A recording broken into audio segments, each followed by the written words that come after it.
Sekarang kita akan lihat apa itu fungsi kontinu dan apa hubungannya dengan limit. Jadi di sini fungsi f ini disebut kontinu di titik A apabila limit x menuju A dari fx-nya ini sama dengan nilai fungsinya di A. Di sini dari definisi yang diberikan, maka kita punya sebenarnya 3 syarat dari fungsi kontinu.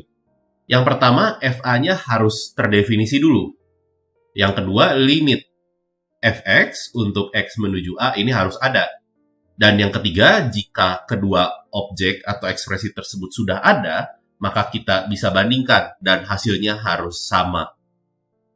Sebagai ilustrasinya, fungsi yang kontinu di satu titik ini bisa kita lihat dalam grafik yang tidak terputus, sebagaimana yang tertampil pada bagian kanan. Di sini ada beberapa catatan untuk kekontinuan fungsi. Jadi kekontinuan fungsi f di titik A ini bisa dipandang bahwa fx ini akan mendekati fa jika x mendekati A. Lalu kita juga punya sebutan jika fungsinya terdefinisi di sekitar A, maka kita punya f-nya disebut discontinue di A apabila f-nya tidak kontinu di A. Lebih jauh lagi, kita bisa menyebutkan suatu fungsi ini kontinu pada suatu interval, sebutlah intervalnya I, apabila f-nya kontinu di setiap titik pada interval I tersebut. Secara geometris, jadi grafik fungsi kontinu pada suatu interval, ini tidak akan mempunyai celah atau lubang. Jadi tidak akan terputus gambar grafiknya pada interval tersebut. Sebagai contoh, kita lihat fungsi G berikut, yaitu x kuadrat ditambah x kurang 6 dibagi x plus 3. Di sini kita bisa menghitung limitnya untuk x menuju 3 sebagai berikut.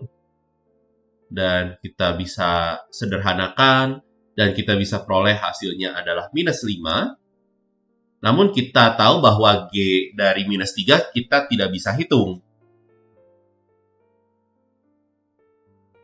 Di sini artinya fungsinya tidak kontinu di X sama dengan minus 3 karena G minus 3-nya tidak terdefinisi.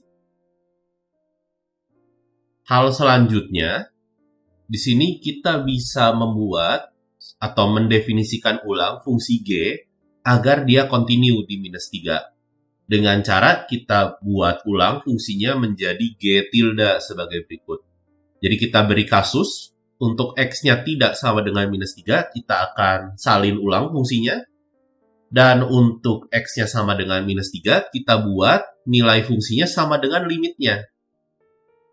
Nah, dalam kasus ini sekarang kita punya G tilde dari minus 3 ini akan sama dengan limit untuk G tilde ketika X-nya menuju minus 3. Oleh sebab itu, kita sudah berhasil menghapuskan diskontinuitas pada fungsi G sebelumnya dengan cara menambal ulang fungsinya di minus 3.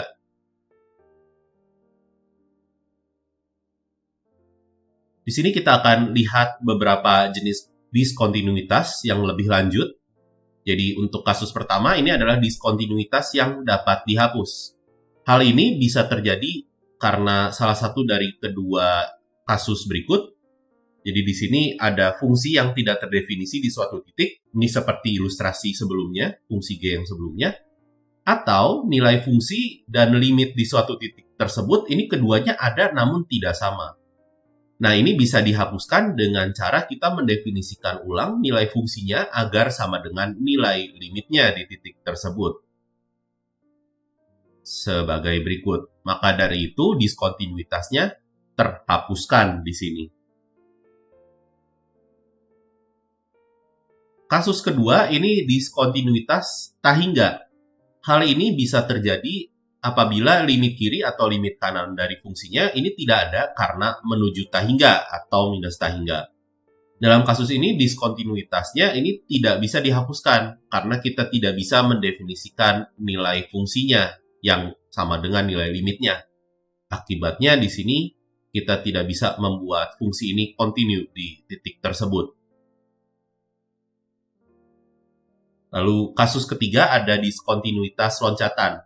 Hal ini bisa terjadi apabila limit kiri atau limit kanannya ini ada, namun nilainya berbeda.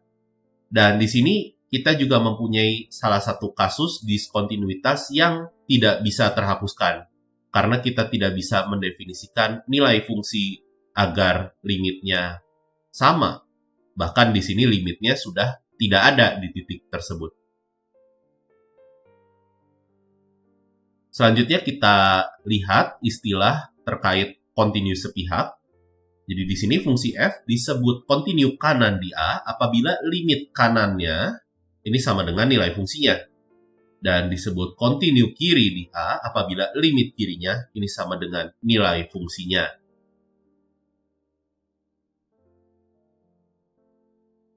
Untuk fungsi-fungsi yang kontinu, di sini kita mempunyai teorema terkait kekontinuan fungsi.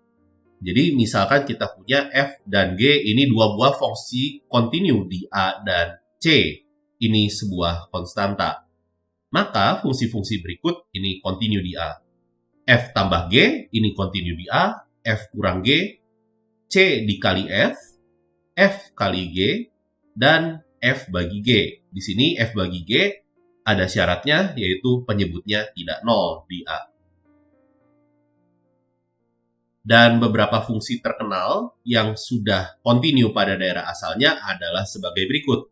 Suku banyak, fungsi rasional, fungsi akar, fungsi trigonometri inverse, fungsi eksponensial, dan fungsi logaritma. Sebagai contoh, misalkan kita ingin menghitung limit x menuju 0 dari e pangkat x ditambah sin x dibagi 3 tambah cos x. Di sini kita bisa lihat bahwa seluruh fungsi eksponen dan fungsi trigonometri di sini dalam kasus ini sinus dan cosinus, ini kontinu di daerah asalnya, yaitu himpunan bilangan real. Dan bagian penyebutnya juga tidak mungkin 0 untuk nilai di sekitar x menuju 0. Artinya, di sini misalkan kita beri nama fungsi yang kita ingin hitung limitnya sebagai fx, artinya fungsi f ini sudah kontinu di 0. Jadi kita menghitung limitnya dengan cara mensubstitusikan nilainya untuk x sama dengan 0 saja. Dan kita peroleh hasilnya adalah 1/4.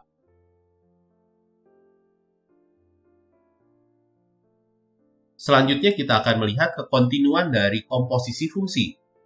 Misalkan kita punya fungsi f ini kontinu di B, dan limit x menuju A dari fungsi g ini adalah B. Karena f ini kontinu, di sini kontinunya di B, maka dari itu limit dari fungsi komposisi ini sama saja dengan menukar urutan perhitungan limit dengan fungsinya. Sehingga limit dari f dari gx ini bisa dituliskan akan sama dengan f dari limit dari gx, yaitu fb. Sebagai contoh, misalkan kita ingin menghitung limit x menuju 1 dari 2 arcus sinus atau sinus inverse 1 kurang akar x dibagi 1 kurang x. Kita ketahui bahwa fungsi trigonometri inverse di sini arcus sinus ini kontinu di x sama dengan 1. Artinya kita bisa pertukarkan perhitungan limit dengan perhitungan fungsinya. Jadi ini akan sama dengan 2 dari arcus sinus limit x menuju 1 dari 1 kurang akar x dibagi 1 kurang x. Dan kita bisa hitung sebagai berikut. Dan kita akan peroleh 2 arcus sinus dari setengah yang adalah pi per 3. Selanjutnya kita lihat juga di sini jika kita punya fungsi g ini kontinu di A dan fungsi f ini kontinu di GA, maka komposisinya juga akan kontinu di A. Sebagai contoh, fungsi cosinus x pangkat 3 ini merupakan komposisi dari fungsi cosinus dan fungsi x pangkat 3. Dan kita tahu bahwa kedua fungsi tersebut continue di R. Maka dari itu, fx kita juga akan continue di R.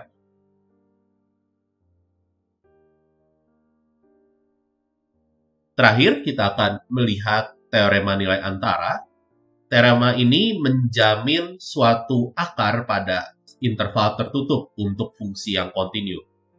Jadi jika f ini punya sifat kekontinuan pada interval tertutup dan terbatas di sini, sebutlah selang tutup dan terbatasnya adalah a, b. Dan misalkan n ini adalah sembarang bilangan di antara fa dan fb, dengan fa-nya tidak sama dengan fb. Maka dari itu, kita bisa selalu menjamin eksistensi C di sini, sedemikian sehingga FC-nya akan sama dengan N tersebut. Jadi sebagai ilustrasi, misalkan kita punya N di sini, maka kita akan selalu temukan C-nya. Dalam kasus ini kita tahu bahwa eksistensi C-nya saja yang dijamin oleh teorema nilai antara. Namun lokasi untuk C-nya ini perlu analisis lebih lanjut lagi.